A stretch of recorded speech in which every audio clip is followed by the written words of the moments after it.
Hi, thanks for hanging out with us today. My name is Sarah with the Midwest Writing Center, and I'm here with our director, Ryan Collins, to talk about National Poetry Month. Ryan, thanks for giving Hi. me your director time.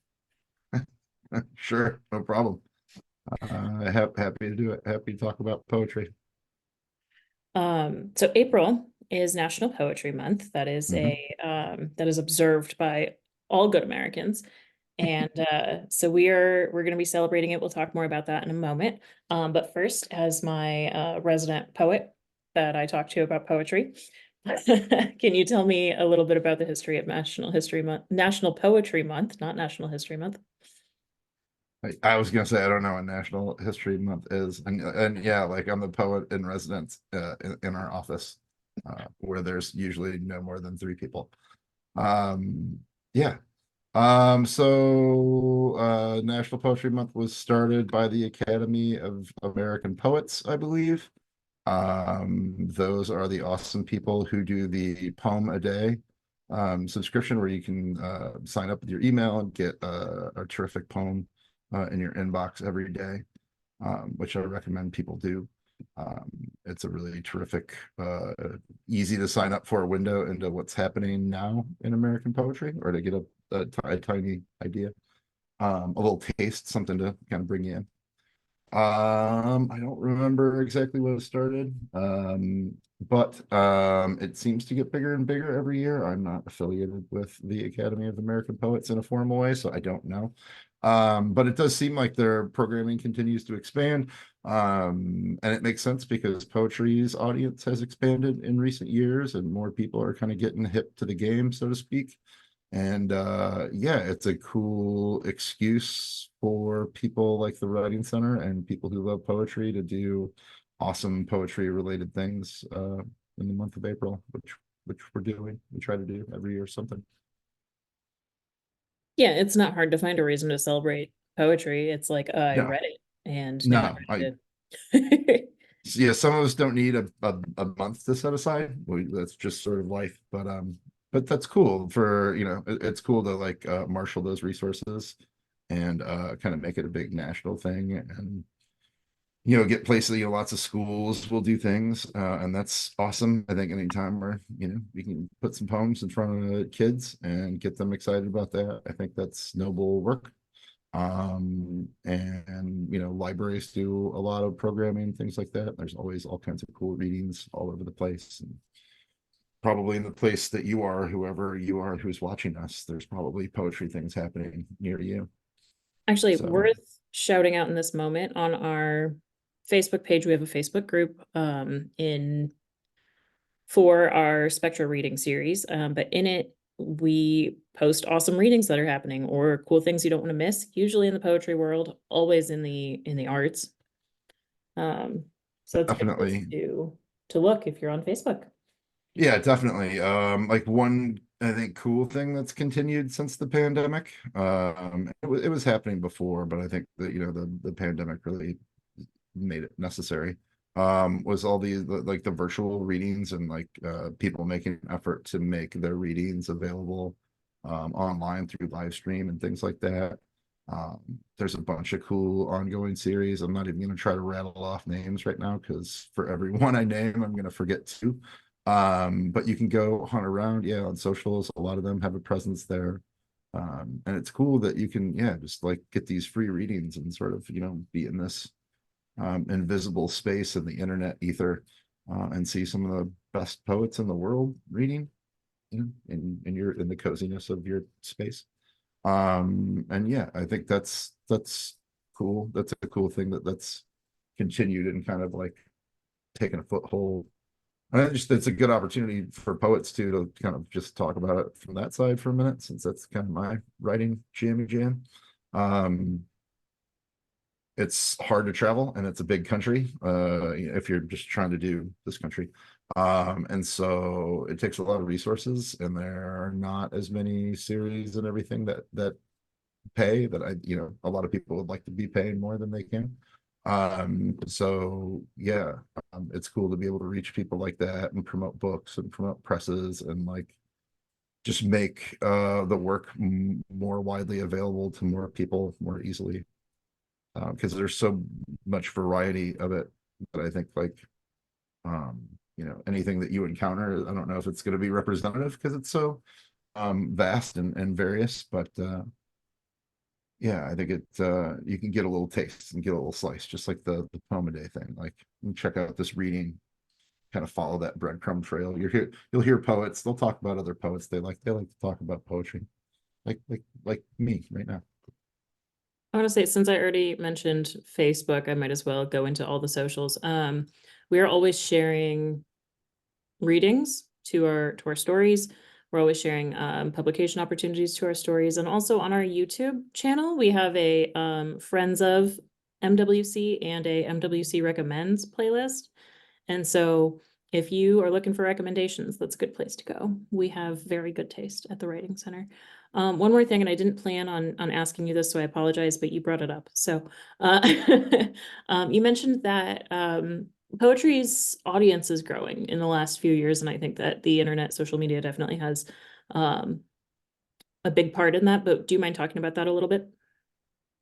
I mean, yeah, I guess a little bit. I mean, I just sort of know peripherally, yeah, like you said, socials, particularly like, certain poets have kind of, I think, broken through with a certain amount of popularity, in that kind of social media space. And I think that's cool. I think anybody who's putting any poetry out there that's getting anybody else, it's like, oh, I never thought about poems, or like I haven't read a poem in a long time, or like, what is this poetry thing that everybody's talking about, or maybe nobody's talking about, that shows up on their feed? If that gets people kind of excited or interested or curious, I think that's pretty wonderful. Um, I think it's interesting too that there are sort of poets kind of on a different track, and there's kind of a wave of poets that are like publishing novels and nonfiction and kind of moving into that prose space in a really prominent way and having a lot of success. And I think it says a lot about um, their poetry shows up in the prose, right? Like, I think part of what makes their prose exciting and fresh and so engaging is a lot of the work that they've been doing for years. So all these debut novelists that are like having these huge books, that like people maybe didn't know about the poetry, I think that's a cool thing. Like, um, when one of these poets has a book that lands and hits big, when people go back and look at their back catalog, it's mostly poetry. It's like, oh, like maybe that gets some of these, people who are like more prone to just read novels and fiction. Maybe that gets them maybe a little more jazzed about checking out some poems and stuff. And these sort of quasi community, these competing beer softball league, prose and poetry communities can, like, come together, and I don't know, just maybe shoot around a little bit. I'm mixing sports metaphors, but who cares? I've been on record a lot saying that a lot of my favorite prose writers are poets, and that's and I mean that, I mean it. It's true that a lot of them started out as poets, but also like my favorite language to read sounds like poetry. And so I want to just give a little shout out to poets, as if Sure. that's Yeah. not the whole point of this. Because there's something that's really special about the poem. For maybe if for some reason someone's watching this who's not interested in poetry, what I think is really special about poetry, as someone who came back to it pretty late. Um, I spend more time reading prose than I spend reading poetry. Um, is that it does so much in such a little space that it doesn't ask a lot of you and you leave with a lot. Um, so I think just doing that poem a day thing or whatever, like searching a tag on Instagram, like whatever it is, to just try a poem on. It's not much of an investment and you might get a lot out of it. Yeah, I mean, it's a window into, quick surprise, like if you're just kind of like, this pops up in your inbox, and like, I like that series. I feel like we're like promoting them or I something. was gonna say they This is not an they do not endorsed pay us. post or anything. But I They may not do, want to. we do National Poetry Month stuff, so like, hey, reach out. But I think like one of the cool things about that is they have a different poet curate each month. And so I you're did not not just know that. or they have been at least for like a couple years, I think. And so you're not just getting like a range of poets, because I don't really know too many poets who don't sort of read pretty widely within the sphere of poetry things. But then you get a little kind of editorial flavor for those people, and it sort of maybe like helps point back to like their work, even though they might not have any of their work that's going up that month. And you get a sense of like the ecosystem, like even just by like one poem a day. Like if you kind of like follow that for a month, and you'll start to kind of see things. If you read people's bios and you check out journals that kind of pop up, and I don't know. I think there's a lot more gateways to it than maybe people realize. And I think when people walk through those gateways, they find things that they enjoy. Maybe not as much as cats, but I can't. yeah, I don't. He that's needed tough to be competition. adorable for you. That's stiff competition. So So the reason for the season, or just the video, I guess. The reason for the season is poetry. What is MWC doing to celebrate National Poetry Month? well, we have we're gonna do our own sort of, I guess, poem a day a little bit. We're gonna do videos from poets who are friends of ours, or who we've worked with in some way, or who we just like and think are awesome.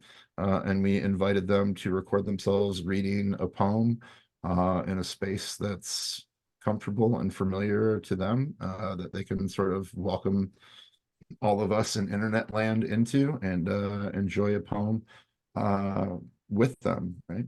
And hopefully it'll, there's some names, I think, if you follow poetry at all in the US, English language poetry, there's some names that'll pop up that I'm sure probably people will recognize.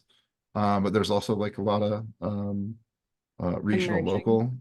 local, yeah, I was gonna say like regional, local flavor, people who are kind of on the come up, people who are just starting to publish, or maybe have only published a little bit, which is cool. So it's our opportunity to introduce some poets to a larger community, and celebrate this whole poetry jam for the whole month of April, as per the charge of the Academy. That's all I've got. Do you have anything else you want to add? Oh yeah, tune in on our YouTube page and on our Facebook. That's where the videos will live. They'll be posted one a day, 10 a.m. ish. Every day, one a day for the month of April. YouTube.com/Midwest Writing Center. Let us know what you love.